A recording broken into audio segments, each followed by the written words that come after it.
العالمین والصلاة والسلام علی سید الانبیاء والمرسلین اما بعد فاعوذ باللہ من الشیطان الرجیم بسم اللہ الرحمن الرحیم۔ الحمدللہ نبی کریم صلی اللہ علیہ وسلم کے فضائل و مناقب پر مشتمل آیات آپ کی خدمت میں پیش کی جا رہی ہیں،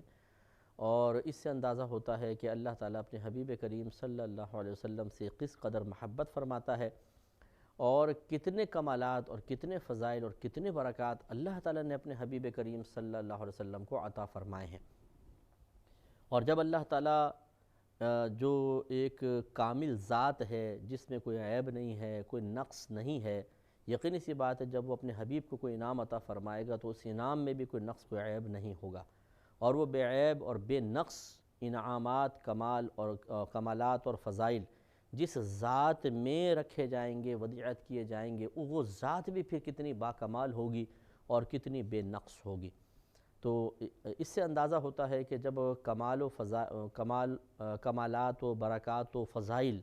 دینے والی ذات کامل، وہ کمالات و فضائل و برکات خود کامل، تو وہ ذات بھی جب کامل تو پھر ہمیں کوشش کرنی چاہیے کہ اس سے محبت میں بھی کاملیت پیدا کریں، اس کی طرف استغراق اور توجہ بھی کامل طریقے سے ہونا چاہیے، اپنے حبیب کریم صلی اللہ علیہ وسلم سے بہت زیادہ محبت ہونی چاہیے، بہت زیادہ پیار ہونا چاہیے۔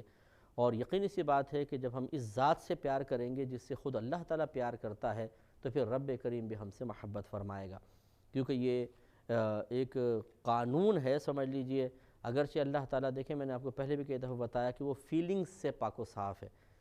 کیونکہ یہ جو فیلنگز ہوتی ہیں، جذبات ہوتے ہیں، یہ انسان کو بعض اوقات یا جس کے اندر ہوتے ہیں اس کو مجبور کرتے ہیں بعض اعمال کی طرف۔ جیسے ہمیں خوشی محسوس ہوتی ہے، ہم کسی کو انعام دیتے ہیں، تنگ دلی محسوس ہوتی ہے، کوئی ہمیں تکلیف دیتا ہے تو ہم انتقام لے لیتے ہیں، لیکن اللہ تبارک و تعالیٰ اس قسم کے اثرات کو قبول کرنے سے بالکل پاک و صاف ہے۔ تو یہ نہیں ہے کہ اللہ تعالیٰ ہم اگر اس کے حبیب سے محبت کریں گے تو جس طرح نرمی کے ایک جذبات، ایک اپنائیت کے جذبات، محبت کے جذبات ہمارے دل میں پیدا ہوں گے، معاذ اللہ ثم معاذ اللہ کا بھی کوئی قلب ہے اس میں پیدا ہو جائیں گے، پھر وہ ہماری طرف مائل ہوگا نہیں، بلکہ یہ یاد رکھیں کہ وہ ان سے پاک و صاف ہے، اس لیے کہ لیسا کمثلہ شیء، لیسا کمثلہ شیء، وہ اس کی مثل کائنات میں کوئی بھی شے نہیں ہے، تو پھر ہم اس کی مثل کیسے ہو سکتے ہیں؟ جذبات میں، احساسات میں، فیلنگز کے سلسلے میں اس کی مثل کوئی شے ہے ہی نہیں۔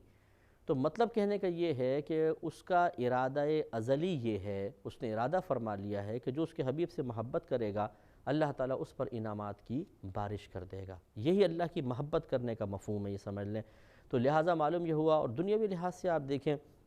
صرف ہم سمجھانے کے لیے ایک حصی مثال دے رہے ہیں کہ اگر کسی شخص سے آپ ملنے کے لیے جائیں، اس کا بچہ گود میں ہو، آپ اس شخص کی تعریف کریں، یار ماشاءاللہ بہت اچھے لگ رہے ہو، یہ بھی اس کو اچھا لگے گا، لیکن اگر آپ یہ کہیں ماشاءاللہ کتنا خوبصورت بچہ ہے، کتنا پیارا بچہ ہے، اور آپ اس کو تھوڑا سا پیار کر لیں، ایک آدھ ٹافی یا بسکٹ کا پیکٹ ہاتھ میں دے دیں، تو اس سے اس شخص کا دل بہت زیادہ خوش ہوگا۔ یعنی آپ اگر اس کی تعریف کرتے تو شاید اتنا خوش نہ ہوتا جتنا اپنے بچے کی تعریف اور اس کی طرف توجہ، آپ کی توجہ کرنے سے وہ خوش ہوگا۔ اس سے معلوم ہوا کہ جب ہم کسی شخص سے تعلق رکھنے والی، جس سے وہ محبت کرتا ہے، اس کے ساتھ اچھا معاملہ کرتے ہیں، اچھا بیہیویئر اختیار کرتے ہیں، تو وہ شخص بھی خوش ہوتا ہے۔ تو جب اللہ تعالیٰ کے پیارے حبیب کریم صلی اللہ علیہ وسلم سے ہم محبت رکھیں گے تو اللہ تعالیٰ ہمیں اپنا محبوب بنائے گا، اپنا قرب عطا فرمائے گا اور مزید انعامات سے نوازے گا۔ تو ہماری یہ آیات جو ہم فضائل و کمالات پر مشتمل ہیں، اس کے بیان سے مقصود یہی ہے۔ ویسے تو ہم بے شمار فضائل و کمالات سنتے ہی رہتے ہیں، لیکن مزید ایک دفعہ اس کی تجدید ہو جائے تو بہت ہی اچھی بات ہے کہ اس سے ہمارے دلوں میں نبی کریم صلی اللہ علیہ وسلم کی مزید محبت بیدار ہوگی، اور جب بیدار ہوگی ہم سرکار سے اور زیادہ پیار کریں گے، اور زیادہ قریب ہونے کی کوشش کریں گے، تو اللہ تعالیٰ بھی ہم پر خصوصی کرم فرمائے گا۔ سورہ آل عمران کی آیت نمبر 164 انشاءاللہ آج آپ کی فضیلت و کمال کے طور پر بیان کی جائے گی۔ اللہ تعالیٰ فرماتا ہے کہ لَقَدْ مَنَّ اللَّهُ عَلَى الْمُؤْمِنِينَ إِذْ بَعَثَ فِيهِمْ رَسُولًا مِّنْ أَنفُسِهِمْ يَتْلُو عَلَيْهِمْ آيَاتِهِ وَيُزَكِّيهِمْ وَيُعَلِّمُهُمُ الْكِتَابَ وَالْحِكْمَةَ وَإِنْ كَانُوا مِنْ قَبْلُ لَفِي ضَلَالٍ مُّبِينٍ۔ اللہ تعالیٰ فرماتا ہے لقد ضرور بے شک من اللہ احسان فرمایا اللہ تبارک و تعالی نے علی المؤمنین مومنین پر، اذ جب کہ بعث فیہم رسولاً بھیجا اس نے ان میں ایک رسول کو، من انفسہم انہی میں سے ایک رسول ان کے پاس بھیجا، یتلو علیہم آیاتہ وہ رسول تلاوت کرتا ہے ان پر اللہ تعالیٰ کی آیات کو، وَيُزَكِّيهِمْ اور انہیں پاکیزگی عطا فرماتا ہے، تزکیہ نفس کرتا ہے، وَيُعَلِّمُهُمُ الْكِتَابَ وَالْحِكْمَةَ اور انہیں کتاب اور حکمت سکھاتا ہے، وَإِن كَانُوا مِن قَبْلُ لَفِي ضَلَالٍ مُبِينٍ اگرچہ یہ لوگ اس سے پہلے کھلی گمراہی میں تھے۔ تو دیکھیے یہاں پہ مننا کا لفظ آیا ہے، یہ عربی ایک ورڈ ہے، منت سے نکلا ہے، منت سے مننا بنا ہے۔ تو منت کہتے ہیں بڑے انعام کو، بہت بڑے احسان کو، تو اس کا دونوں طرح سے آپ اگر اور بڑی نعمت کو کہتے ہیں منت۔ تو اگر آپ اس میں دیکھیں بڑی نعمت کے اعتبار سے ترجمہ کریں کہ لقد من اللہ علی المؤمنین، تو اس کا مفہوم یوں بنے گا کہ ضرور بے شک اللہ تعالیٰ نے مومنین کو ایک بہت بڑی نعمت عطا فرمائی۔ اور احسان والا معنی اگر لیں گے، منت کا معنی احسان بھی ہوتا ہے، احسان کرنا، احسان کو بھی منت کہتے ہیں، تو پھر اس کا ترجمہ یہ بن جائے گا کہ ضرور بے شک اللہ تبارک و تعالیٰ نے مومنین پر احسان عظیم فرمایا ہے۔ تو ہمارے اور اچھا یہ احسان عظیم کیا ہے کہ ایک رسول انہی میں سے ان کے درمیان بھیج دیا، اور یہ رسول سے مراد ہمارے نبی کریم صلی اللہ علیہ وسلم ہیں۔ تو معلوم یہ ہوا کہ ہمارے سرکار کی آمد ہمارے لیے بہت بڑا اللہ کا انعام ہے، اور ہم پر اللہ تعالیٰ کا بہت بڑا احسان بھی ہے۔ تو اگر آپ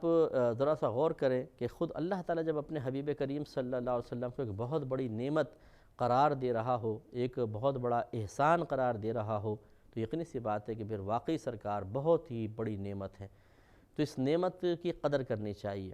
اس نعمت کی قدر اسی وقت پیدا ہوتی ہے کہ جب ہم اس نعمت سے ملنے والے فائدوں یا جس اعتبار سے وہ نعمت بنی ہے ان چیزوں پہ اچھی طرح غور و تفکر کریں، تو ہمیں احساس ہوتا ہے کہ واقعی یہ ایک بہت بڑی نعمت ہے، اور پھر ہم اس کی قدر بھی کریں گے۔ جیسے گھر کا ساز و سامان ہوتا ہے، جس کی قدر ہماری نگاہوں میں نہیں، اگرچہ وہ نعمت ہو، وہ فرش پہ پڑی نظر آتی ہے، اور جس کے بارے میں ہم زیادہ اس کے بینیفٹس جانتے ہیں، فائدے جانتے ہیں، غور و تفکر کر چکے ہوتے ہیں، وہ پھر آپ کو فرش پہ پڑی ہوئی نظر نہیں آتی۔ 1000 کا نوٹ کسی گھر کے فرش پہ نظر نہیں آئے گا آپ، وہ آپ کے سینے سے لگا ہوگا، یا سائیڈ کی پاکٹ کے اندر ہوگا، یا لاکر کے اندر ہوگا۔ سونے کا سیٹ آپ کو زمین پہ پڑا ہوا نظر نہیں آئے گا، لیکن جوتیاں کہاں پڑی ہوں گی؟ حالانکہ جوتی بھی ایک نعمت ہے، لیکن قدر و قیمت میں فرق ہے، وہ آپ کو فرش پہ پڑی نظر آئیں گی۔ خلاصہ کلام یہ ہے کہ اللہ تعالیٰ نے اپنے حبیب کریم صلی اللہ علیہ وسلم کو نعمت عظیمہ قرار دیا، تو اس کی ہمیں قدر کرنی چاہیے، اور قدر اسی وقت کر سکیں گے جب ہم پہلے یہ پہچان لیں کہ واقعی آپ ایک بہت بڑی نعمت ہے، اور اس کے لیے پھر ہمیں غور کرنا چاہیے کہ نبی کریم صلی اللہ علیہ وسلم سے پہلے جو امتیں گزری ہیں، جو انبیاء علیہم السلام آتے رہے ہیں، تو ان میں ایسا ہوتا تھا کہ اگر کوئی اللہ کے اپنے زمانے کے نبی کا کہنا نہ مانتا، انہیں مہلت دی جاتی تھی، مسلسل تبلیغ چل رہی ہے، مہلت دے رہے ہیں، لیکن جب وہ آخری اسٹیج پر پہنچ جاتے تھے اور اب یعنی اتمام حجت ہو جاتا تھا کہ یہ اب ہدایت کی طرف نہیں آئیں گے، تو اللہ تعالیٰ کی طرف سے پھر انہیں اجتماعی عذاب میں مبتلا کر دیا جاتا تھا۔ ہمارے نبی کریم صلی اللہ علیہ وسلم کی آمد اتنی بڑی نعمت ہے، آپ کا وجود مسعود اتنی بڑی نعمت ہے کہ یہ جو ایک عادت الہیہ چلتی چلی آ رہی تھی،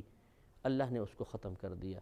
یعنی جب آپ تشریف لائے تو یہ اللہ تعالیٰ کی ہی مرضی ہے، اس نے پہلے ایک الگ اپنا قاعدہ قانون بنایا تھا۔ اس کا پہلے قاعدہ قانون یہ تھا کہ جو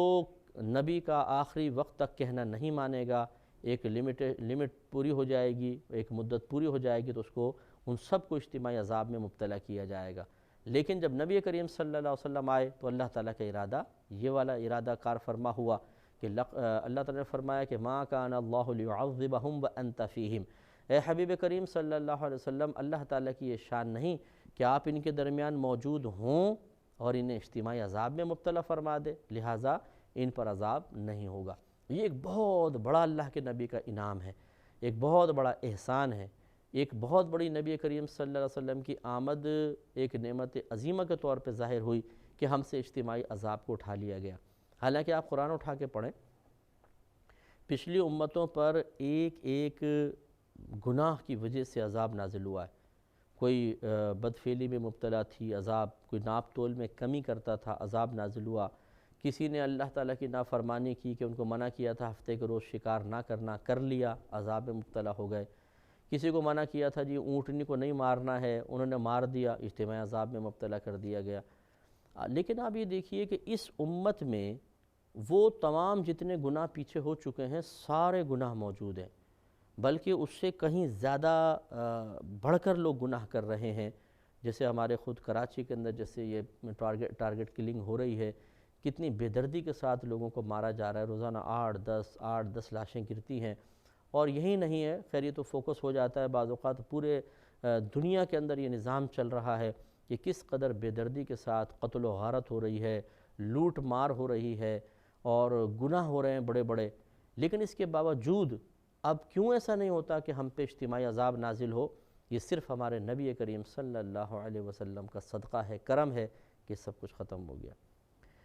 اسی طریقے سے جب زمانہ جاہلیت تھا، لوگ عورتوں پہ بڑا ظلم کیا کرتے تھے۔ اگر کسی کی والد کا انتقال ہو جاتا تھا مثال کے طور پہ، تو ماں کو وراثت سے محروم رکھا جاتا تھا، بلکہ یہاں تک شیطانیت تھی کہ بعض اوقات بیٹا اپنی ماں سے نکاح کر لیا کرتا تھا اور اسی ساری دولت ہتھیا لیتا تھا، اور یا پھر اس کو بند کر کے رکھا جاتا تھا، اس کو مطلب اس کو وراثت میں سے حصہ نہیں دیا جاتا تھا، غلام سا بنا لیا جاتا تھا۔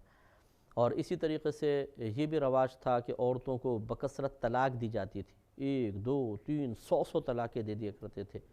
اسی طرح بکثرت بیویوں کو رکھا جاتا تھا ایک ساتھ، بعض اوقات 100 بیویاں ہوتی تھیں۔ اب ایک وقت میں انسان کا دل 2-4 کی طرف ہی مائل ہوگا، جو زیادہ خوبصورت لگیں، زیادہ اچھی لگیں، ان کے پاس تو بار بار جاتے تھے، اور جو پوری پھر آگے 90-94 ہیں ان کی طرف توجہ ہی نہیں ہے۔ اس طرح وہ عورتیں ان کے نکاح میں بھی رہتی تھیں، کہیں اور جا نہیں سکتی تھیں، اور شدید ظلم عظیم کا شکار رہتی تھیں۔ یوں ہی جب اور کسی کا شوہر کا انتقال ہوتا تو عورت کو ایک علاقے سے باہر خیمہ لگا کر اس میں بند کر دیا جاتا تھا، اور 1 سال تک وہ عدت گزارتی تھی، پورے 1 سال تنہائی کے اندر۔ وہیں پہ اسے کھانا وغیرہ دے دیا جاتا تھا، ایک شخص رکھ کے آ جاتا تھا، وہ کھاتی تھی اور وہیں پہ اس کو رہنا ہے۔ 1 سال کے بعد پھر جب اس کی عدت تمام ہوتی تو وہ اونٹ کی مینگنیاں گراتی ہوئی باہر آتی تھی، اس کو برتن میں دے دیتے تھے اونٹ کی مینگنیاں، تو وہ گراتی ہوئی باہر آتی تھی، گویا کی علامت تھی کہ عدت تمام ہو گئی، تو وہ پھر لوگوں کے درمیان آ سکتی تھی۔ اچھا اسی طرح بیٹیوں کو زندہ دفن کرنے کا یہ نہیں کہ ہر ایک دفن کر رہا تھا، بعضوں سے واقع ثابت ہے کہ انہوں نے زندہ بچیوں کو دفن کیا ہے، اور لڑکی کی پیدائش پر ان کے منہ بن جایا کرتے تھے، نفرت ان کے چہروں سے ظاہر ہوتی تھی۔ جیسے قرآن میں بھی ہے کہ جب ان میں سے کسی کے ہاں بیٹی کی ولادت ہوتی ہے، اس کو خبر دی جاتی ہے تو وہ لوگوں سے منہ چھپاتا پھرتا ہے اور اس کا چہرہ سیاہ پڑ جاتا ہے، وہ غضبناک ہو جاتا ہے۔ یہ آیات کا مفہوم ہے۔ تو یہ ایک زمانہ جاہلیت میں یہ معاملات تھے۔ نبی کریم صلی اللہ علیہ وسلم تشریف لائے، اللہ تعالیٰ کے کرم سے ایک دم ان تمام چیزوں میں عورتوں کے لیے آسانیاں ہو گئیں۔ پہلے جیسے کہ عورتوں کو وراثت سے محروم کیا جاتا تھا، نبی کریم صلی اللہ علیہ وسلم کی برکت سے اللہ تعالیٰ نے عورتوں کے بھی حصے مقرر کیے۔ ذوی الفروض میں سے 8 عورتیں ہیں، یعنی عورت کی کوئی جہت ایسی نہیں چھوڑی جو اس میں وراثت میں اس کو حصہ نہ ملے۔ اسی طریقے سے شادیوں کی تعداد مقرر کر دی گئی، 1 سے کرو، 2 سے کرو، 3 سے کرو، 4 سے کرو، 4 سے اوپر نہیں کر سکتے، لیکن 4 سے بھی اس صورت کے ساتھ کہ تم انصاف کر سکو۔ اگر تم یہ خوف کرو کہ تو انصاف نہ کر سکو گے تو پھر صرف 1 سے کرنا تمہارے اوپر فرض ہے، تو یہ لمٹ مقرر کر دی۔ اسی طریقے سے عدت کا معاملہ بدل دیا گیا، 1 سال کے بجائے محدود کر دی گئی عدت۔ اگر شوہر انتقال کرے 4 ماہ 10 دن، حاملہ ہے تو جب تک بچہ پیدا نہ ہو جائے عدت رہے گی، اور اگر طلاق کی عدت ہے، حیض آتا ہے تو 3 حیض عدت ہے۔ حیض نہیں آتا عورت کو، مایوس ہے وہ، جیسے 55-60 سال کی عورت ہے، تو پھر 3 مہینے عدت ہوتی ہے، مختصر سی، اور وہ بھی کہیں باہر نہیں جانا ہے، اپنے گھر میں رہ کر۔ ہم اس کو بیجا باہر نکلنے کی ممانعت تو اب بھی ہے، لیکن اپنے گھر میں لوگوں کے درمیان، اپنے گھر والوں کے درمیان آرام سے وہ عدت گزار سکتی ہے۔ بلکہ شریعت نے تو یہ آسانی بھی دی ہے کہ اگر عورت مثال کے طور پہ گھر پہ بیمار ہو گئی، علاج گھر پر نہیں ہو سکتا، تو وہ علاج کروانے کے لیے گھر سے بھی باہر نکل سکتی ہے۔ اگر وہ جاب کرتی ہے کوئی بہن اور دوران عدت وہ گھر پر رہ کر اپنا گزارا اور پیسے سے نہیں کر سکتی، اور کوئی اس کو کفالت کرنے والا بھی نہیں ہے، مال و متاع بھی نہیں ہے، اور اسے خوف ہے کہ اگر میں جاب پر نہیں جاؤں گی تو میری نوکری چھوٹ جائے گی اور بعد میں میرے لیے بڑی پرابلم ہو جائیں گی، تو اس عورت کو اجازت ہے کہ وہ باپردہ طریقے سے عدت کے دوران بھی جا کے جاب کر کے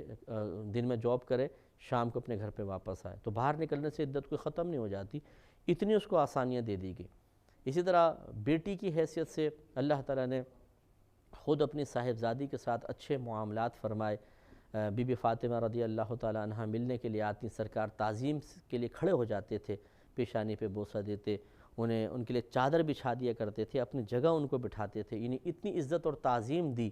تو اس سے پھر لوگوں کا بھی ذہن بنا اور بیٹیوں سے نفرت کرنا لوگوں نے چھوڑ دیا۔ تو اتنا سرکار نے کرم فرمایا اور یہ تمام معاملات عورتوں کے حق میں بہتر سے بہتر ہوتے چلے گئے۔ اس سے ہماری وہ بہنیں بھی درس حاصل کریں جو معاذ اللہ اسلامی پابندیوں کو اپنے لیے بہت برا محسوس کرتی ہیں، بولتی ہیں جو عورت کو تو بالکل مقید کر دیا اسلام نے، آپ نے تو پابندیاں دیکھی نہیں ہیں۔ شکر کریں اللہ تعالیٰ کا، اگر خدا نہ خواستہ اللہ تعالیٰ ایسا معاملہ ہوتا کہ اللہ تعالیٰ آپ کو اس زمانے جاہلیت میں پیدا کر دیتا تو پھر آپ کو پتہ چلتا کہ کس قدر سختی کے اندر آپ رہتی ہیں، اور پھر وہاں پر جو حشر ہوتا وہ یعنی زندگی سے موت سے بدتر وہاں پہ معاملات ہوتے تھے، قید خانے سے بدتر زندگی عورتوں کی ہوتی تھی۔ تو اللہ تعالیٰ نے تو بڑا کرم فرمایا، ماں کی حیثیت سے اس کو عظمت عطا فرمائی، اتنے مناقب سرکار نے بیان فرما دیے کہ کوئی اپنی ماں سے بدبختی ہوگا جو بدتمیزی کرے گا۔ اس طرح بیوی کی حیثیت سے اس کے حقوق کی ادائیگی کی سختی سے تلقین کر دی گئی، بیٹی کے فضائل بیان کیے، بہن کے بارے میں بھائیوں کو اس کا کفیل بنا دیا گیا۔ خلاصہ کلام یہ ہے کہ عورت کو ایک عزت، مقام عزت دیا گیا۔ نبی کریم صلی اللہ علیہ وسلم نے عورتوں تشریف لانے کے بعد عورتوں کے لیے ایسے احکام ذکر کر دیے، ایسا ان کا وقار اور عزت معاشرے میں قائم کر دی کہ جو ان کی پہلی بے وقعتی تھی وہ ساری کی ساری ختم ہو گئی۔ یوں ہی یہود کی عادت تھی کہ جب عورت کو حیض آتا تھا تو اس کو چھوت کی طرح سمجھتے تھے اور ایک کمرے میں اس کو بند کر دیا کرتے تھے کہ جب تک حیض ختم نہ ہو جائے باہر نہ آنا، کیونکہ تم جس چیز کو ہاتھ لگاؤ گی وہ ناپاک ہو جائے گا۔ تو وہ ان ایام میں کمرے میں بند رہتی تھی اور وہیں پر بس اپنا وقت گزار کر پھر پاک ہو کے باہر آتی تھی۔ لیکن ہمارے مذہب نے ان تمام فرسودہ خیالات کو ختم کیا کہ یہ نجاست کوئی چھٹ کر لگنے والی نجاست نہیں ہے، یہ نجاست حکمیہ ہے۔ لہٰذا نبی کریم صلی اللہ علیہ وسلم جب بی بی عائشہ صدیقہ رضی اللہ تعالی عنہا ان ایام میں ہوتی، آپ خود ارشاد فرماتی تھیں کہ سرکار میرے گود میں لیٹ جایا کرتے تھے تو میں آپ کے سر میں کنگھا کیا کرتی تھی۔ اسی طرح سرکار کا سیدہ عائشہ صدیقہ رضی اللہ تعالیٰ عنہ کے ساتھ کھانا ثابت ہے کہ آپ ایک ہی رقابی میں کھاتے تھے، جہاں سے سیدہ عائشہ فرماتی میں جس پیالے سے پانی پیتی تھی نبی کریم صلی اللہ علیہ وسلم اسی پیالے سے پانی نوش فرمایا کرتے تھے۔